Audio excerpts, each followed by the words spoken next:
The fog is horrible. It must be the equivalent to the nearest thing to hell I think a person can experience.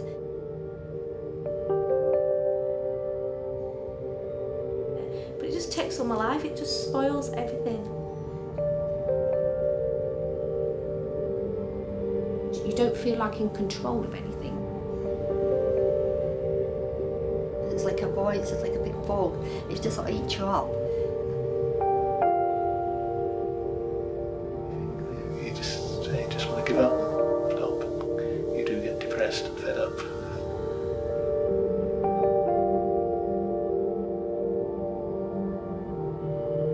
But I can't do anything. It's cruel, it's horrible.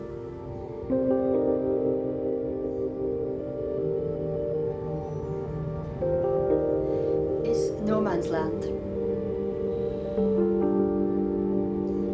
It's an isolated, lonely place where even basic functioning is out of the question.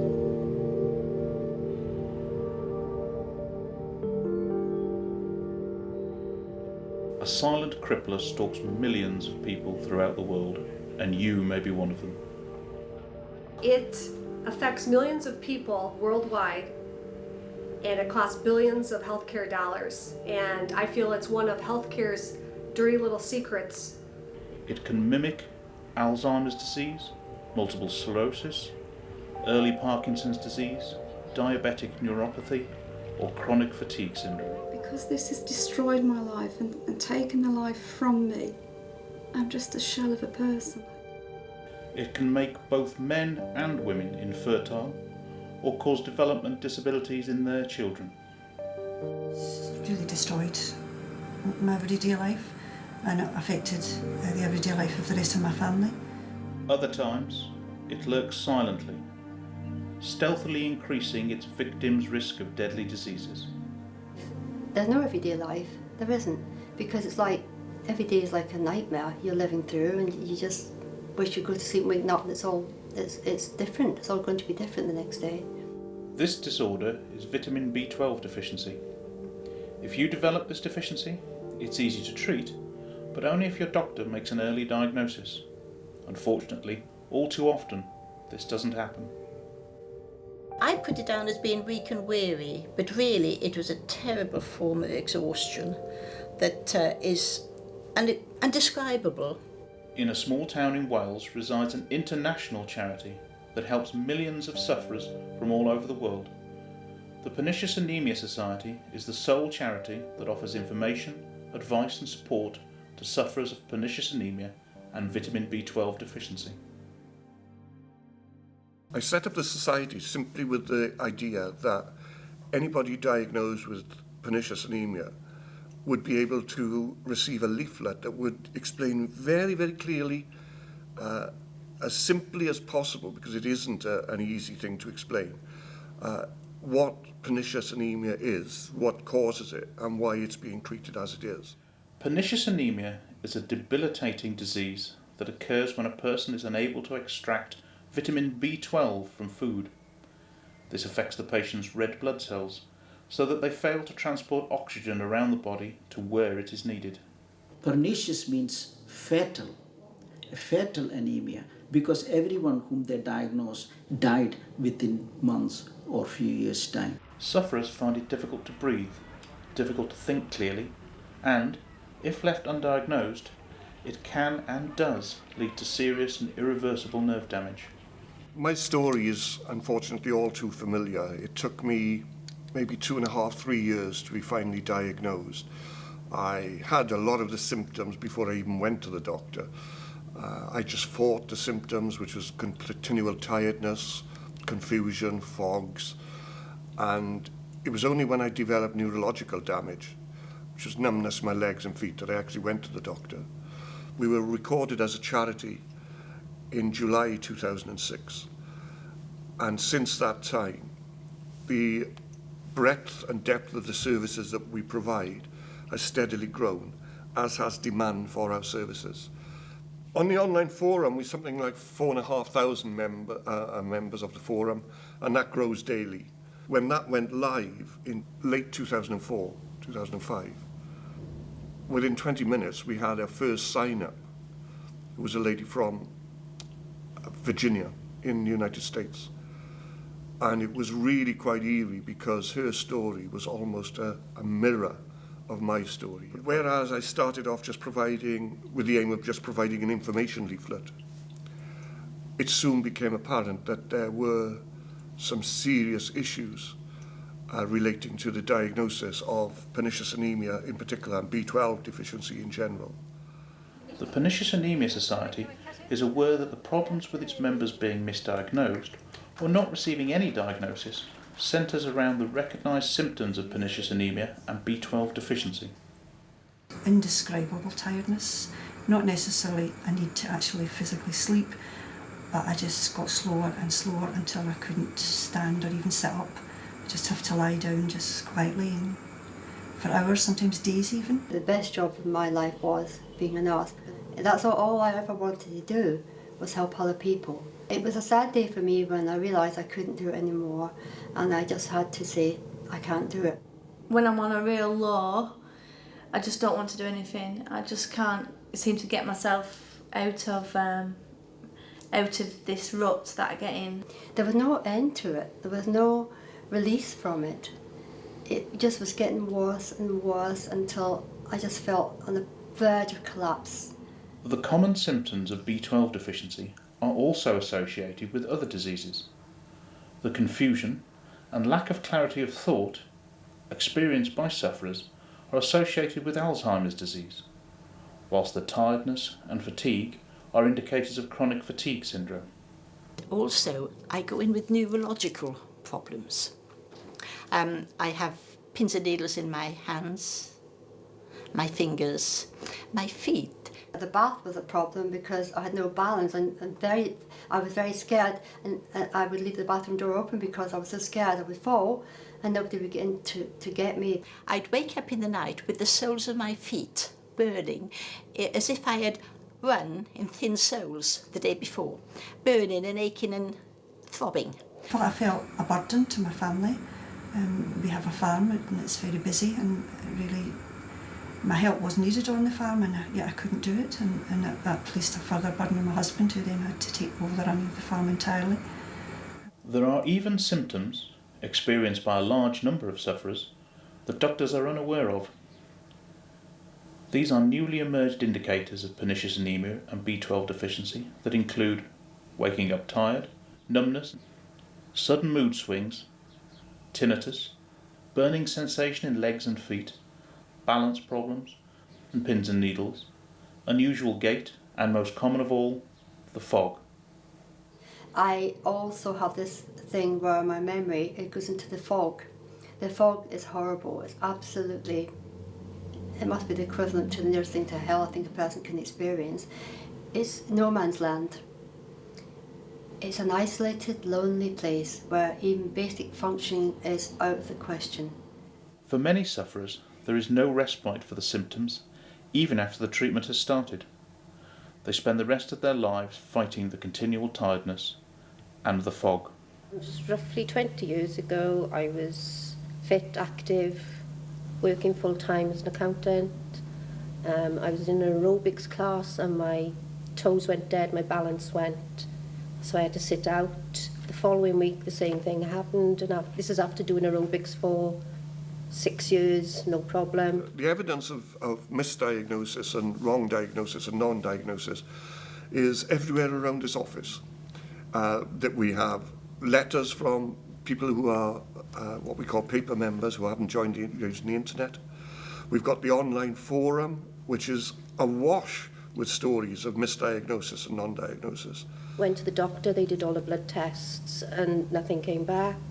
And then it just gradually got worse, other symptoms came in, really bad balance, falling asleep, depression, mind fogs, and it just went on like that, and it was just blood test after blood test after blood test. If a doctor suspects that a patient may be suffering from B12 deficiency, he or she will order a full blood count. However, B12 measurement is not included in this count. What is looked at is the size of the patient's red blood cells. Going back to the way in which it's diagnosed, you have to remember as well that one of the early indications of what flags up potential B12 deficiency is enlarged red blood cells. The term used by doctors for enlarged red blood cells is macrocytosis. Many doctors know that enlarged red blood cells are not a reliable indicator of B12 deficiency, and that a patient can be deficient in B12 without having macrocytosis. Many mothers are given folic acid in America, in Britain, to protect their neural tube. They never check whether that mother is B12 deficient or not. This folic acid will mask the B12 deficiency by not showing any macrocytic cells, because folic acid will make the cells microcytic. So then nobody, the hematologist will not, or the obstetrician will not ask for B12 deficiency. That early indicator of B12 deficiency is not picked up. If enlarged red blood cells are not present in the patient's blood, doctors routinely investigate some other cause for the patient's symptoms. While these other investigations take place, the patient suffers and makes repeated calls to the doctor, sometimes over many years, during which time the patient's condition deteriorates, with the constant danger of nerve damage developing. If the tests come back negative, therefore you must have a problem with your mind, therefore you must be depressed. Even if you protest and say, no, I have no problem with my mind, they're not interested in listening. I have been diagnosed with everything from depression through to anxiety, what else? Almost made to feel I'm a hypochondriac. I'm making it up. I'm just wasting their time. So. As well as the evidence that is lying around these offices and on the internet, is a specific survey that we've conducted online for all new members and existing members. And we've also sent paper copies out to our paper members, as we call them, who haven't joined using the internet. And the findings of that survey are quite incredible. That proves, for once, quite categorically, that there is what has been called an epidemic of misdiagnosis that's happening out there in the real world. The Pernicious Anemia Society survey has found that 12% of members were originally misdiagnosed as having depression, before eventually being correctly diagnosed as being B12 deficient, and then as having pernicious anemia. A patient can display some or all of the symptoms of B12 deficiency. Yet if his or her blood indicates a level of B12 that is above the threshold used to diagnose B12 deficiency, this leads the doctor to misdiagnose the patient. I think probably the depression is the big one, where I've been on antidepressants for 15 years, when in fact all I needed was B12. The label's easy and convenient, and once it sticks, it doesn't peel off very well. And you find therefore you're stuck with it. Then you find if you go to any other doctor or the same doctor, that if you come too often, that you're labelled a sort of pest, neurotic, has psychological problems, when all you're wanting is to be listened to and taken seriously. If you give a person antidepressant who truly has a B12 deficiency, that is a large mistake. Misdiagnosis can be malpractice, because if that person has a B12 deficiency and you let it progress, you're going to cause neurologic injury, because it causes demyelination to the brain and the spinal cord. You have a risk of putting that person to having permanent neuropathy, like diabetics, balance and gait disorders, and where they can end up having to use arm crutches to walk, or being in a wheelchair. The doctor that told me that, diagnosed me with pernicious anemia, she was a registrar, and she left, unfortunately. So that meant going back to my doctor, my own doctor, and he was very horrible and said, let's see how low you go then. And at the time I had pins and needles in my hands and feet and slits in my lips. 50% of sufferers waited over 2 years to be correctly diagnosed, with just over 20% having to wait over 10 years before eventually being diagnosed as being deficient in B12. There are major problems with the way in which B12 deficiency is diagnosed. Many of our members have all the symptoms of B12 deficiency, and yet their blood test shows that they are not deficient in vitamin B12. Doctors usually rely on serum levels of B12 to determine B12 deficiency. Yet the evidence is that some people have all the symptoms, but their B12 levels are higher than the lower threshold. And they should stop looking at test results and start looking at symptoms. That's a very important point, because so often patient symptoms are dismissed, and so often they're very important, and doctors and consultants should stop looking at test results which often say negative, nothing's wrong, when in fact positively there is something wrong. They should be checking their patients who have signs and symptoms, the elderly that they put on dementia drugs, or the psychiatric patients they put on antidepressants or antipsychotics. They should be checking those patients first, and maybe some of them do need those drugs, but they certainly need to have B12 deficiency ruled out first, because that's treatable. I really sincerely hope that doctors will go back to their basic biochemistry and hematology lectures that we've done, and start looking at patients clinically rather than looking at tests and deciding that the tests are the end all of all diagnoses. There's no gold standard test, and the test we routinely use is total B12. And that measures B12 in the blood bound to two carrier proteins, aptacorin and transcobalamin. The problem with this test, it's been known for a very long time, is that about 80% of the B12 in the blood is bound to a protein called aptacorin nowadays, and this bound form is not available to the tissues of the body. There is another test that has been developed that might explain why so many people wait so long for a diagnosis. It's called the holotranscobalamin 2 test, otherwise known as the active B12 test. It's highly debated among specialists what is the right way to diagnose vitamin B12 deficiency, but everyone in the field agrees that we can't use the old-fashioned way. We have to use a new and better test in order to define vitamin B12 deficiency. So this is critical, otherwise we will miss so many cases of vitamin B12 deficiency. We know that many of our members go for the test and they're told that because they're X amount over the threshold limit for B12 deficiency, that they will not be getting B12 replacement therapy, even though they have all the symptoms of classic B12 deficiency. Different methods give different values, and unless the method you are using in a particular patient is properly standardized and you have proper reference limits, you're going to end up with the wrong conclusion. There was a very nice study a few years ago from New York where they showed that 3 different methods got completely different numbers. And that's alarming. You know, you can't use these methods across and compare across. You have to have proper standardization. So I think what's needed is, in fact, a totally new approach, which is to look at functional B12, the active B12, which would be holotranscobalamin, and that should be much more reliable and give better chance of diagnosis.